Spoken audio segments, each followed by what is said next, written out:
Պարոն Կոնջորյան, այսօր քարոզարշավի վերջին օրն է, ինչպես է գնահատում ձեր տեխնացուի այս պահին ունեցած ռեյտինգը։ Շատ բարձր, շատ լավ, վստահ եմ, որ ամուր հաղթանակ ենք տանելու, բոլոր տպավորությունները, ցուցանիշները դրա մասին են վկայում եւ կատարված աշխատանքը ու Արգիշտի Մեխակյանի անձը, նրա թիմը, որը որ հավաքվել է նրա շուրջ, մեր թիմը, ամեն ինչ տանում է նրան, որ մենք տոնելու ենք հաղթանակ։ Ես դրանում առավել քան վստահ եմ։ Իսկ ինչ կասեք մրցակիցների հայտարարությունների մասին, հենց վաղարշապատում նրանք ասում էին, որ իշխանությունը դուրս է եկել եկեղեցու դեմ եւ վաղարշապատին պետք է քվեաթերթիկում չտա այդ ձայնը քաղաքացիական պայմանագրի։ Գիտեք, ես այդ մարդկանց մրցակից մեծ չեմ համարում, որովհետեւ իրենք չունեն որևէ այլընտրանքային ծրագիր, որը կարող է լինել մեր ծրագրի մրցակից ծրագիր։ Հետևաբար նրանց մրցակից համարելը այդքան էլ կոռեկտ չեմ համարի, բնականաբար դրանք են նույն մարդիկ են, ովքեր որ հանրապետության տարբեր այլ քաղաքներում փորձում են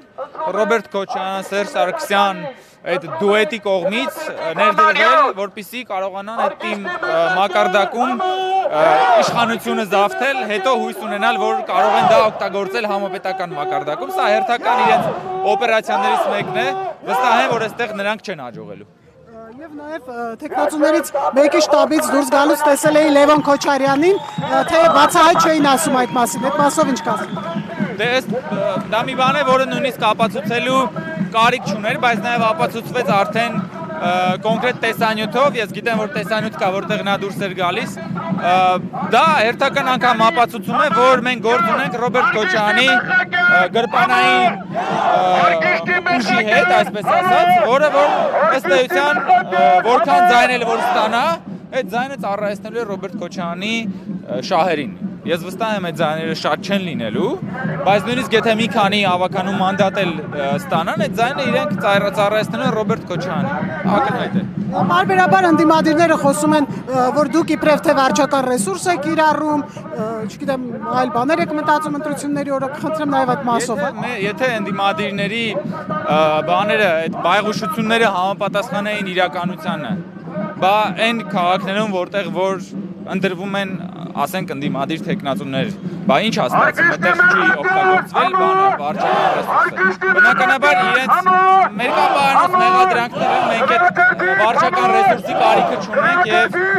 մեզ համար ազատ ժողովրդավարական ընտրությունները սկզբունքներ են, արժեքներ են եւ մենք բնականաբար հավատարիմ ենք լինելու դրան, իսկ վարչական ռեսուրս որևէ պարագայում չենք օգտագործել եւ չենք օգտագործելու։ Եվ վերջին հարցը, շատերը օրինակ խոսում են, որ ընդդիմադիրները փորձում են այստեղ Գյումրի երկու սցենար կիրառել, այս մասով ինչ կասեք։ Դե իրենք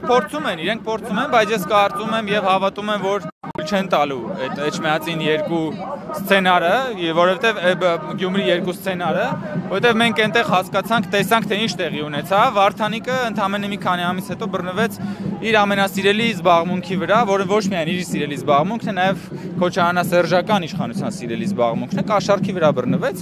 եւ բնականաբար բոլոր այն քաղաքներում, որտեղ որ իրենք կարողանան այդ օպերացիան հաջողացնել, նույն բանն է տեղի ունենալու։ Վստահ եմ, որ այստեղ նրանք չեն հաջողելու։